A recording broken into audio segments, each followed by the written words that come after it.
morning. Are you Braxton Hughes? And this is 25 DCCR 1124. Mr. Hughes was previously in court, entered a plea of guilty to burglary of a habitation. The agreement was for a cap of 4 years in prison. I've received the pre-sentence report. Has everyone had an opportunity to review that report? We have, Your Honor. Are there any additions or corrections? None aware, Judge. Judge, obviously, I'm aware of some of his criminal history, others not quite so much. I would think that the 4 would probably be on the low end in your opinion, but I would defer to whatever you think. Okay, thank you. Mr. Parker, you may proceed. Your Honor, I mean, I've talked to him and I've heard some stories in my life, but I feel that he's telling the truth, not that it's a defense, but they were getting pulled over. He had some other guys in the car. There was drugs in the car. They took the drugs. He leaves and goes to a house that he used to know the person that lived there. He walks in, gets him something to drink and has a thermos or something like that, and then turns around and she's standing there. He had obviously scared her and, and didn't know it and it wasn't the person he knew that lived there.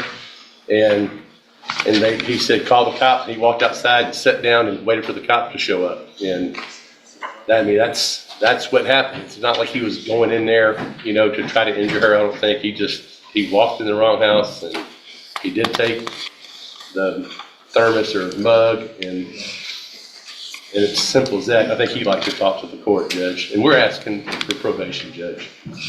All right, go ahead, Mr. Hughes. Your Honor, what he said is correct. I can't say anything else. I was doing drugs about a year and a half, but I was like a lightweight. I took the drugs and was not really acting like myself, and I went and knocked on the door and went in there. I was trying to get away from the people I was with, but long story short, after this event, I did sober up. Started going back to church with my mom. I was in for treatment at the Right Step. I tried to get into treatment there. I was doing the paperwork, trying to get help, but I was sober for a couple months out there on the streets, and I'm not really like a typical druggie type. I don't go around and commit crimes or nothing like that. Your criminal history would say otherwise. This has been a long time. I understand, but be careful how you word things because you've been a criminal since 2002. You've got 4 misdemeanors. You've got 1, 2, 3, 4, 5 felonies. Many more that you were arrested for, and obviously doing some things that you kind of got either rejected or dismissed because of pleas on other stuff. So I understand that some of those were a long time ago, but it's still not a pretty picture. I understand that. Most of my previous crimes and stuff, they were behind addiction and stuff, but life's a journey, and I haven't, I still was battling with addiction, but not committing crimes,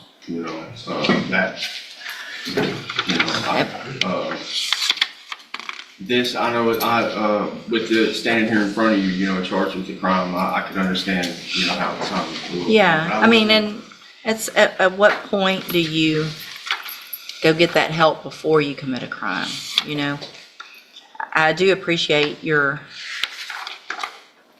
what you've done since the offense, Ms. Malfino. Judge, I would definitely agree that this is an odd fact pattern, very odd. I feel sorry for the situation that he's in with his addiction, but I feel more sorry for the young lady who was scared out of her mind when he was in her house, acting probably like a complete psychotic animal with tinfoil on his head. So I don't know that probation at this juncture would be a viable option, Judge, or a good thing for the community, but I defer to whatever you think is best.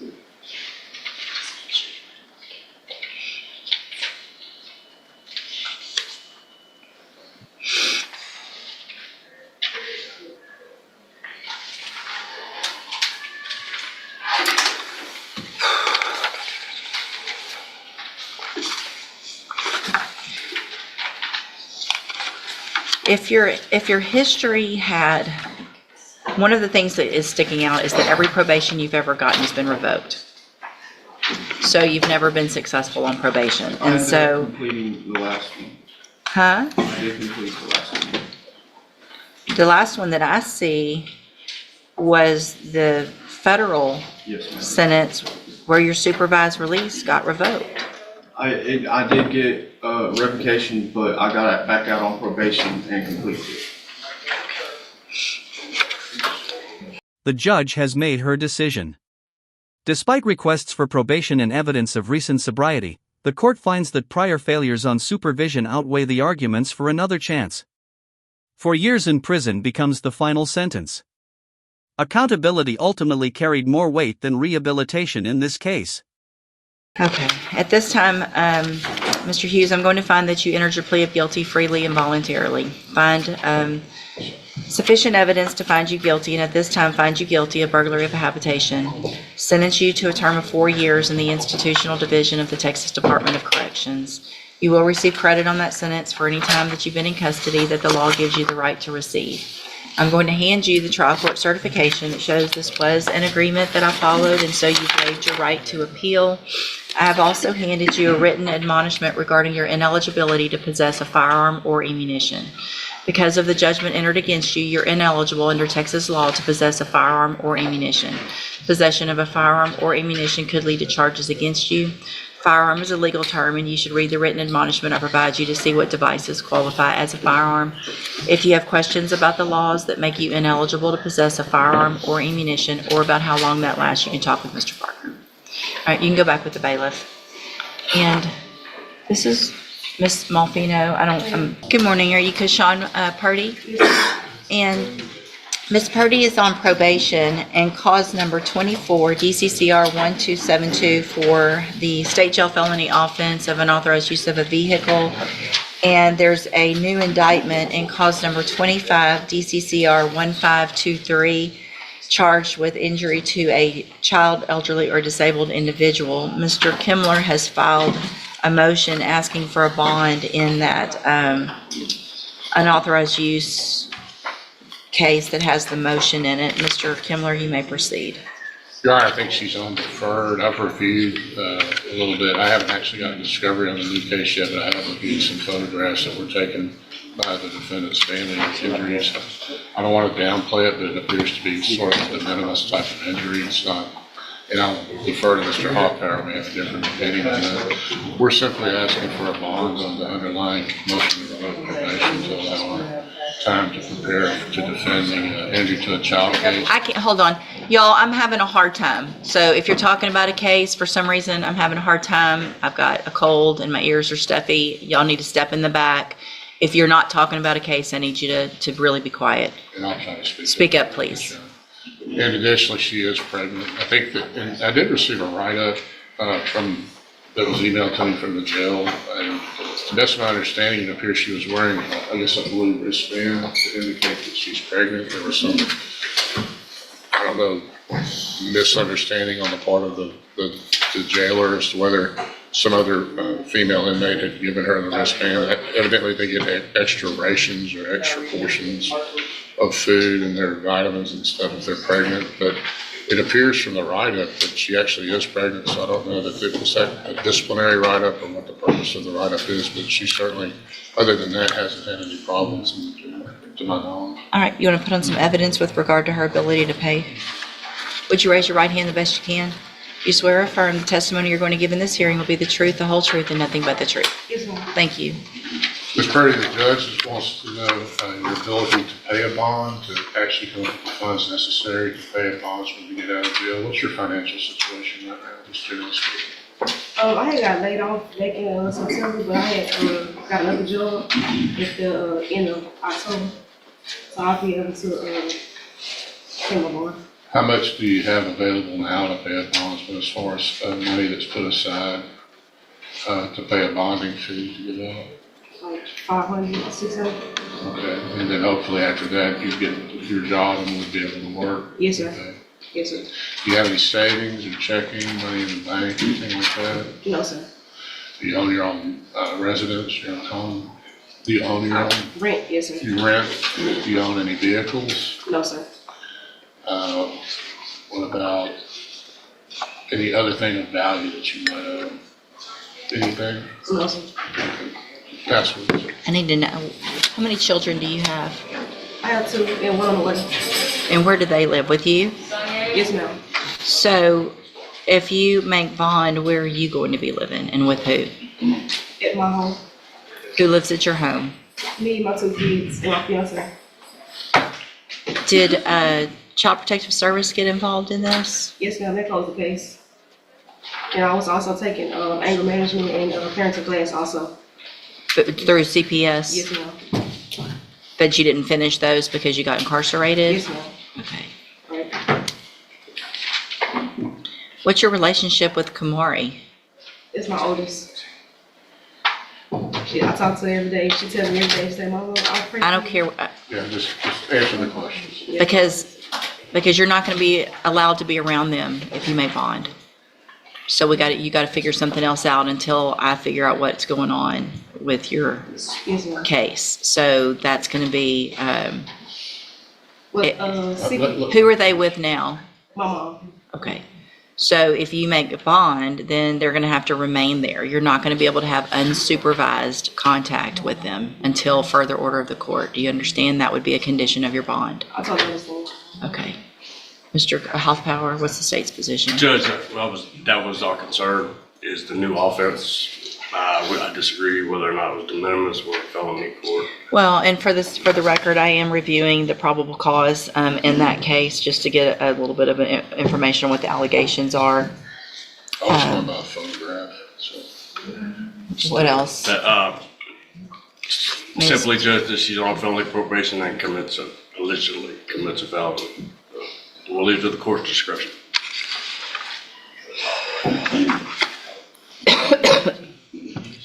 All right, so I'm going to grant the motion to set a bond in cause number 24 DCCR 1272. I'm going to set that bond at $30,000. A condition of that bond is that you have no unsupervised contact with any children, including your own, and that you complete whatever CPS is requesting that you do. So if they started classes, you need to continue with those and whatever they request of you. Do you understand? Yes, ma'am. All right. Policy. All right, you can go back with the bailiff. Do it on a different day. Yeah. Okay, you're Michelle Cormier, Yes, ma'am. and will your client waive the formal reading of the indictment in each case? Yes, ma'am. Ms. Cormier, in clause number 25 DCCR 1446, let's see, are we going on with the prior or just the? With the prior judge. Okay, let me, you're charged, hold on. You're charged with manslaughter from November 2nd of 2024. It's a second-degree felony.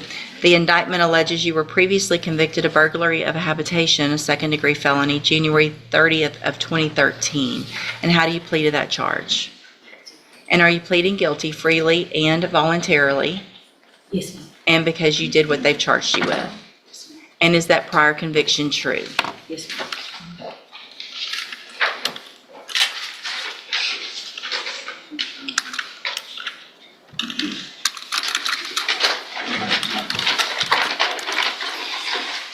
Okay.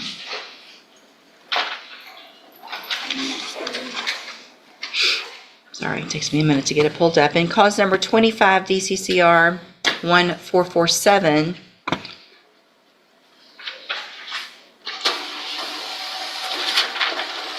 you're charged with possession of a controlled substance, a state jail felony from October 30th of 2024. The indictment alleges you were previously convicted of possession of a controlled substance, a state jail felony, January 30th of 2013, in two different cases, or three different cases on that date. And what that means in that case is that would be enhanced to a third-degree felony. Do you understand? Yes, ma'am. And how do you plead to that charge? Guilty. And are you pleading guilty freely and voluntarily? Yes, ma'am. And are you pleading guilty because you did what they charged you with? Yes, ma'am. And are those prior offenses true? Yes, ma'am. In each of those cases, I have here on the tablet some documents that have your signature on them that the state has marked as Exhibit Number 1. Before you signed these, did you go over them with Mr. Radford? Yes, ma'am. Do you fully understand them? Yes, ma'am. And so there's no agreement, correct, in either of the cases. So I want to make sure you understand that you have an absolute right to have a jury come in and determine two things. The first is to determine if you're guilty or not. And then if they find you guilty in the case, you could leave your punishment up to that jury. If we go forward this way, you're leaving your punishment up to the court. And is that what you want to do? Yes, ma'am. State tenders number 1 in each case. No objections. It's admitted in each case. Is there any evidence that Ms. Cormier is not competent? No, ma'am. All right, ma'am, in each of your cases, I'm going to find that you entered your pleas of guilty freely and voluntarily. Find that you're mentally competent and you understand the nature and the consequences of those pleas. Find sufficient evidence in each case to find you guilty. However, I'm going to reset your case for a sentencing hearing. We'll get a pre-sentence report done, and then we'll come back for that hearing. Anything that you think is important for me to know, get that information to Mr. Radford, and he will present it to me on your behalf when we come back. Judge, we're gonna have some letters that I will submit to the court to supplement the PSI, and I will copy Mr. Coleman on those support letters. Okay, sounds good. And if you'll just try to get those to the court that week before Yes, ma'am. The hearing, that would be great. Yes, All right, ma'am. thank you. You can go back with the bailiff. Can I be excused? Yes, sir, thank you. All right, you are Kadesha Eli. And Ms. Eli was previously in court, entered pleas of true to a motion to revoke probation on probation for injury to a child, elderly, or disabled individual. Entered pleas of true to counts 1 through 8. I've received an updated report. Has everyone had an opportunity to review that report? Yeah, Heather. Are there any additions or corrections? nothing to finish. Come from the state, Your Honor, unless Ms. Lopez has anything additional to her updated PSI. All right, thank you, Ms. Lopez. And there was not an agreement, correct? Correct. Mr. Lewis, you may proceed. Well, Judge, Ms. Eli, like I said, was previously placed on probation out of this court. Early on during her probationary period, it seems she'd been doing really well, doing well, or has been able to comply with the terms of probation. During that time, of course, she's started having personal setbacks as far as her living situation, as far as where she would live and things of that nature. I believe at some point she did talk with probation about that, as far as trying to get some help with that. And it seemed to be working out well, even gotten to, I think she was living with your mother, your grandmother. And seemed to try to get back on track, but at some point that situation didn't work out for her either. And that's when things started to really go downhill fast as far as the not reporting and things of that nature. And it snowballed on her. Since she's been in custody, she has been able to secure a more stable living situation, of course, with her brother, that will be available to her if the court decides to reinstate her. Also, employment. She has some employment options that's available to her as well. That I think that's her main problem or issue was stability. And I think since during this time, while she was already searching for these options, Judge, but they, unfortunately, by the time they became available to her, she was in custody.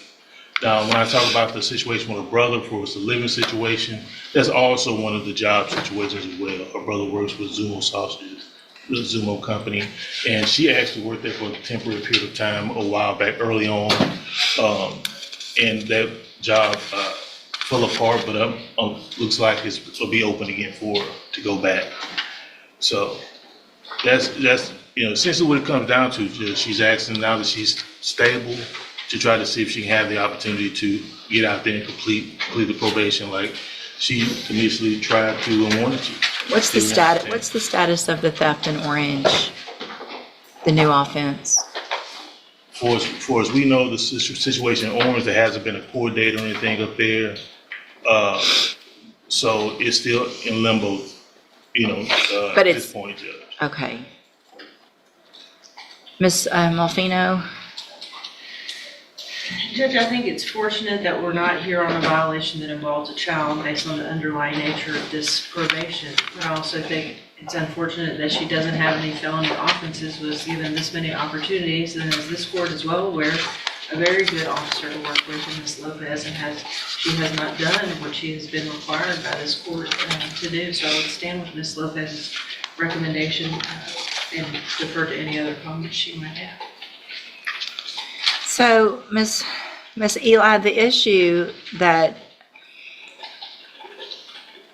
problem that I have is that when you first got on your probation, we sent you to the cognitive track of ISF so that you could get tools to be able to be successful and do better and make it through probation. And when you got out of ISF, you were put on the high-medium caseload so that you would have help with all of these issues that Mr. Lewis is talking about. Help with places to live and with jobs. And you were given all of that. And so for me to say, okay, you've already been given all that and you didn't take advantage of it to give you some other opportunity and just let you out when I've already given you these sanctions. And the underlying case is just very, very serious. And the fact that you got a probation was a big chance. And if you hadn't already been to ISF, then maybe I'd be thinking about, okay, let's do ISF or let's do something to give you some tools to do better. But we did that and you didn't take advantage of it. So at this time, I'm going to find that you entered your pleas of true to counts 1 through 8 freely and voluntarily. Find those counts true. Find sufficient evidence at this time to find you guilty, and at this time find you guilty of the offense of injury to a child. Sentence you to a term of 4 years in the institutional division of the Texas Department of Corrections. You will receive credit on that sentence for any time that you've been in custody that the law gives you the right to receive. This is not a plea agreement, and so you do have some rights to appeal. You can talk to Mr. Lewis about that. I'm handing you the trial court certification. It shows you do have that right to appeal. I need your signature on that, and I'll get you a copy of it. I'm also handing you a written admonishment regarding your ineligibility to possess a firearm or ammunition. Because of the judgment entered against you, you're ineligible under Texas law to possess a firearm or ammunition. Possession of a firearm or ammunition could lead to charges against you. Firearm is a legal term, and you should read the written admonishment I provided you to see what devices qualify as a firearm. If you have questions about the laws that make you ineligible to possess a firearm or ammunition, or about how long that lasts, you can talk with Mr. Lewis. All right, you can sign that, and y'all can take the bottom 2 copies. It opened the wrong one in the background, that's why. Hold on a minute quick. Good morning, are you Isaiah Brown? Will your client waive the formal reading of the indictment? It will. Mr. Hoffpower, this is yours on Isaiah Brown. Sorry.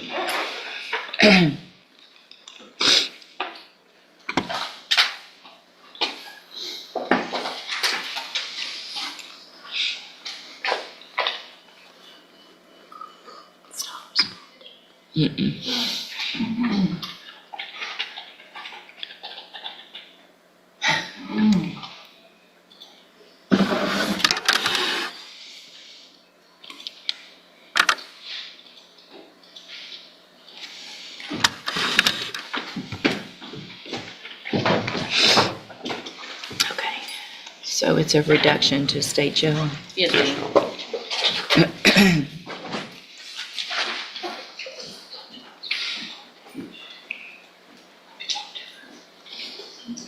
Okay, Mr. Brown, in cause number 25 DCCR 0356, the state has elected to proceed on the lesser offense of a state jail felony, abandoning or endangering a child with intent to return from February 9th of 2025. And how do you plead to that charge? Speak up. Are you pleading guilty freely and voluntarily? And are you pleading guilty because you did what they charged you with? I have here on the tablet some documents that have your signature on them that the state has marked as exhibit number 1. Before you signed these, did you go over them with Ms. Holmes? Yeah. Do you fully understand them? Answer out loud. Yes, ma'am. And do you understand, if I follow the agreement that you've made with the district attorney, that you will be waiving or giving up any right to appeal? Yes, ma'am. And it looks like the agreement that you've reached is for a 3-year deferred probation. There would be a $300 fine, and you would be required to follow all of the rules and conditions of probation. Is that your understanding? Do you also understand, if you're not a U.S. citizen, that a plea of guilty or no contest may result in your deportation, exclusion from admission to the country, or denial of naturalization under federal law? State tenders number 1. No, Judge. It's admitted. Is there any evidence that Mr. Brown is not competent? No, Your Honor. All right, sir, I'm going to find that you entered your plea of guilty freely and voluntarily. Find that you're mentally competent and you understand the nature and the consequences of your plea. Find sufficient evidence to find you guilty. However, I'm going to reset your case so that we can get a pre-sentence report done by probation. Then we'll come back at a later date for sentencing. Mr. Hoffpower, what is the state's position with regard to a bond based on the nature of this plea? We have no position. What is the, Just a- what's the relationship to Kinsley Segura? That's Mr. Charles, child. this is daughter. It's your daughter? No, he's not with the mother. I'm sorry? They have custody. I'm not sure if what kind of. Do you have any kind of, No, she blocked me when she had my baby, so I'm not on the birth certificate, I'm not on none of it. so until anything happens legally with that, you cannot have any contact with your child, you understand? Yes. Okay, so what I'm going to do, based on the nature of this plea agreement, between now and sentencing, is reduce your bond in your case to $1,000. If you make that bond, it's very important that the first thing you do is go to the probation department so they can start that pre-sentence report, okay? Also, a condition of that bond is that you have no contact with Kinsley Segura, okay? And then we'll see you back at sentencing. All right, you can go back with the bailiff. Just give me a second to motion to revoke. You have a second? No, I'm on the first amendment. Yeah, that second amendment, amended one was filed. I can print out a copy. I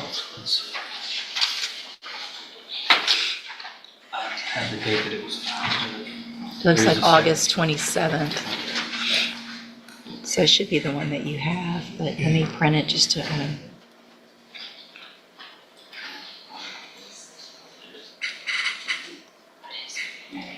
Good morning, are you Leonard Guillory? Yes, ma'am. And so, Mr. Guillory, let's start with cause number 25. Is it printing? Hold on, I can't. Yeah, there it goes.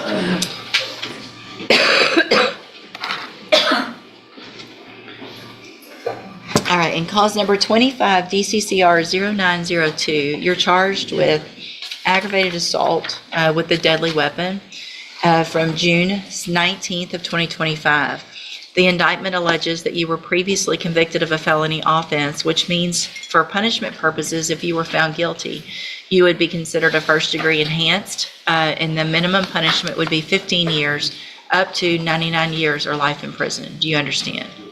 And I have a plea bargain rejection here on the tablet that you signed with Mr. Lewis that shows that the district attorney's office has made an offer, if you wanted to enter a plea of guilty, for a 10-year term in prison that would run at the same time as a 10-year term in that motion to revoke your probation case. You have every right to reject this offer and have this case set for trial. I do want to make sure you understand what the possible consequences are and what your options are. And do you want to reject that offer and have that case set for trial? So what we're going to do now, Mr. Guillory, is go through that motion. I'm going to get pleas of true or not true on that motion, and then we'll have a hearing on that motion first at a later date. I'll make a decision on that motion, and then we can go forward with your trial after that, okay? So will he waive the formal reading of the motion? He does, Judge.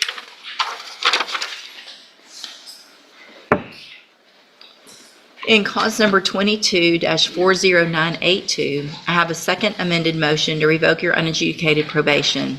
Shows that you were placed on probation June 26th of 2024 for unlawful possession of a firearm by a felon, a third-degree felony, and that was a 7-year deferred probation. Is that correct?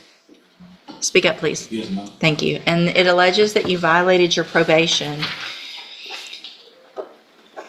Count 1 alleges that you committed the offense of burglary of a vehicle June 8th of 2025 in Hardin County, Texas. And is that true or not true? True. I'm sorry? Not true. Okay. Count 2 alleges that you failed to immediately report the arrest from June 8th, 2025 to your probation officer. Is that true or not true? Not true. Count 3 alleges that you failed to provide verification of performing the community service hours as required. And is that true or not true? Not true. Count 4 alleges that you failed to provide verification of participating in an education program for your GED. Is that true or not true? Count 5 alleges that you failed to provide verification of entering and successfully completing the Moral Recognition Therapy, the MRT program. Not true. Count 6 alleges that you failed to pay your court-assessed fees as directed, and as of June 16th, 2025, you were $1,140 behind. Is that true or not true? True. And then it says second amended, but it never said first amended, so I think it's probably what we were all thinking it was. Anyway, count 7 alleges that you committed the offense of aggravated assault with a deadly weapon, June 19th of 2025, and is that true or not true? Not true. Count 8 alleges that you committed the offense of evading arrest or detention with the use of a vehicle, June 19th of 2025. Is that true or not true? Not true. Count 9 alleges that you possessed a firearm on June 19th of 2025 in violation of your deferred adjudication order. Is that true or not true? All right. So did you enter your plea of true to count 6 freely and voluntarily? All right, then I'm going to find that count true, find sufficient evidence to find you guilty and revoke your probation. I'm not going to do that today. I'll reset it for a hearing and ask the probation department to do an updated report. Mr. Coleman, does the state anticipate witnesses with regard to the offenses that are alleged? Yes, Your Honor, at least a couple of witnesses. So we'll set it on a date when we're not in trial, not a docket date, so that we have time to have that hearing. All right? You can go back with the bailiff.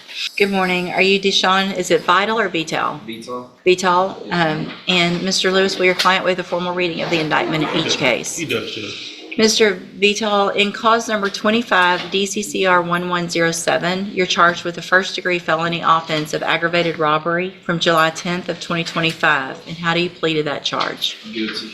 Are you pleading guilty freely and voluntarily? Freely. And are you pleading guilty because you actually did what they charged you with? Yes, ma'am. And then in cause number 25 DCCR 1109, you're also charged with a first-degree felony offense of aggravated robbery from July 10th of 2025. And how do you plead in that charge? Guilty. And are you pleading guilty freely and voluntarily? And again, because you did what they charged you with. In both of those cases, I have here on the tablet some documents that have your signature on them that the state has marked as exhibit number 1. Before you signed these, did you go over them with Mr. Lewis? Yes, ma'am. Do you fully understand them? Yes, ma'am. And do you understand, if I follow the agreements that you've made with the district attorney, that you'll be waiving or giving up any right to appeal? Yes, ma'am. And it looks like the agreement is for a 10-year deferred probation, that ISF would be ordered. So when is your 18th birthday? April 8th. Okay. So it'll be less than that at sentencing. So we'll do upfront time until your birthday, and then you would go to ISF. Is that your understanding? Yes, ma'am. Do you also understand, if you're not a U.S. citizen, that a plea of guilty or no contest may result in your deportation, exclusion from admission to the country, or denial of naturalization under federal law? State tenders number 1. No objection, Judge. It's admitted. Is there any evidence that Mr. Vital is not competent? No, Judge. All right, sir, I'm going to find that you entered your pleas of guilty in each of your cases freely and voluntarily. Find that you're mentally competent and you understand the nature and the consequences of your pleas. Find sufficient evidence to find you guilty. However, I'm going to reset your cases for sentencing so that the probation department can do a pre-sentence report. That'll give me more information about you and your case, and then we'll come back later for sentencing. So are you at Minnie Rogers or at the jail? Judge, can I address something? Yeah. Obviously, Mr. Vital has been in custody for several months. He's going to continue to be in custody for several more months. While he's in Jefferson County Correctional, he's mentioned multiple times in reports, typically he's a victim of other people's behavior. There are a couple instances where he's doing things he Yeah, I shouldn't don't do, see but many at all.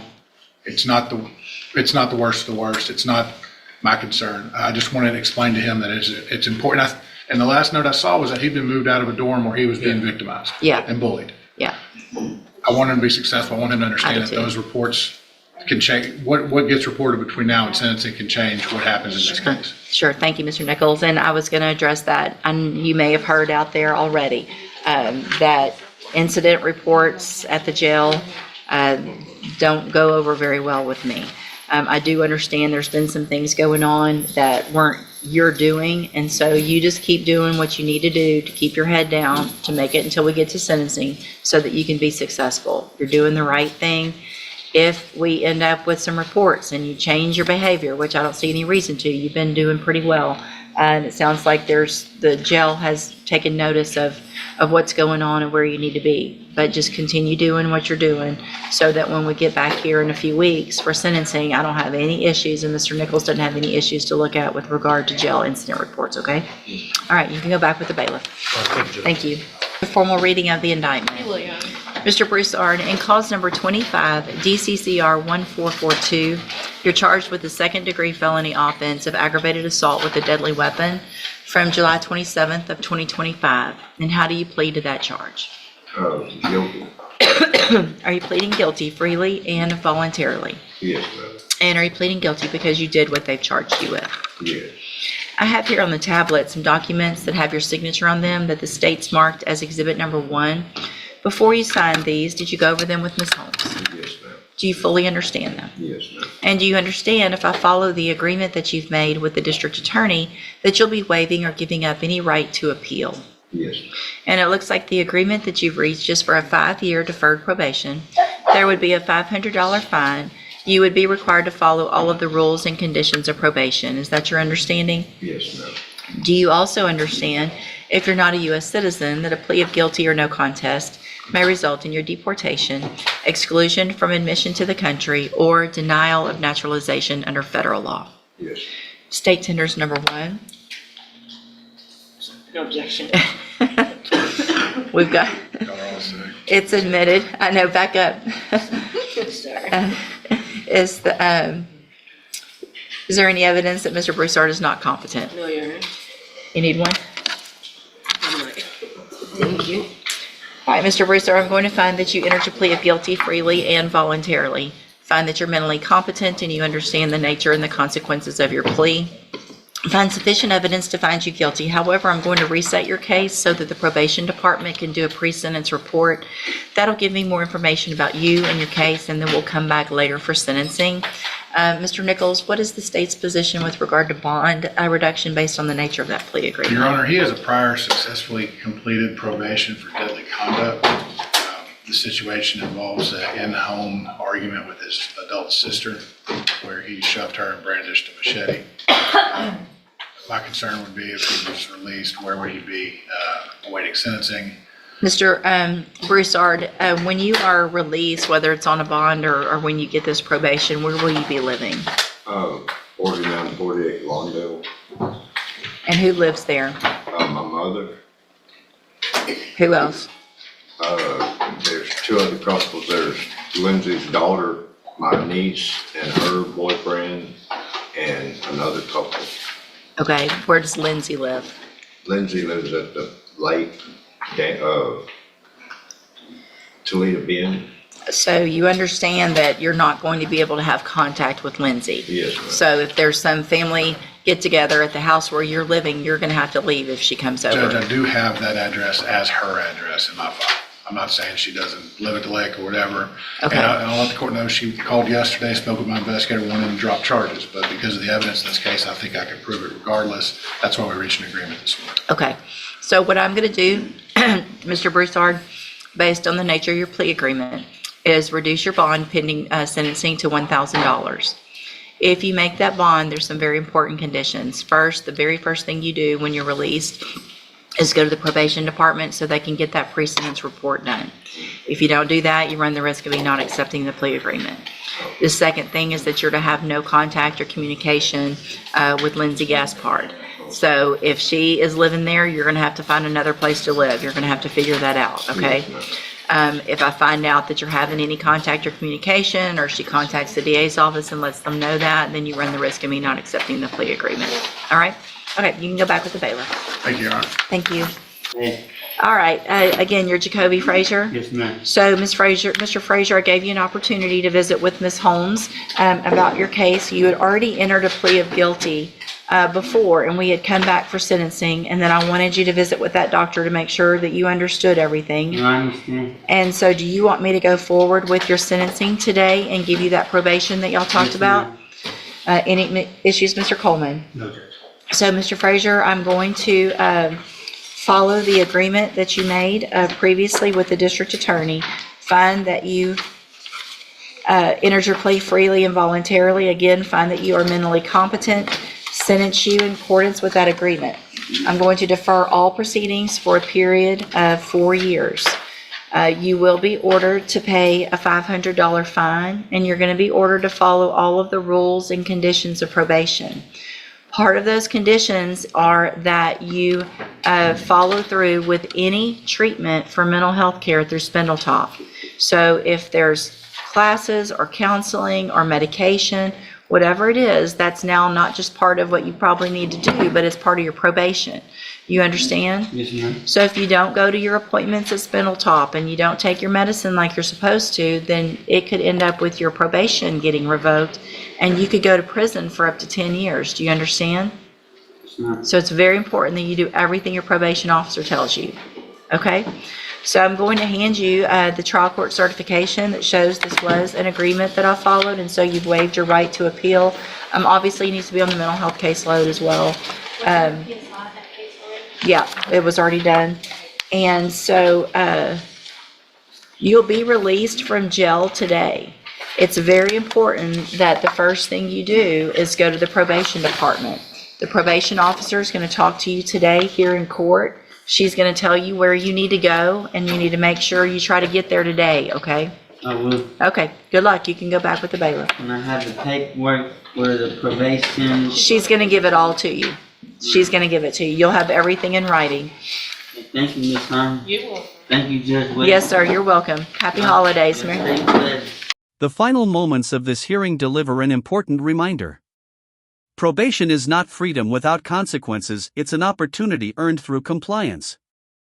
Mental health treatment, counseling, and following court-ordered conditions are now part of this defendant's path forward. Success isn't just avoiding prison, it's proving to the court that meaningful change is possible. Do you believe rehabilitation should always be prioritized when someone shows progress? Share your thoughts in the comments below.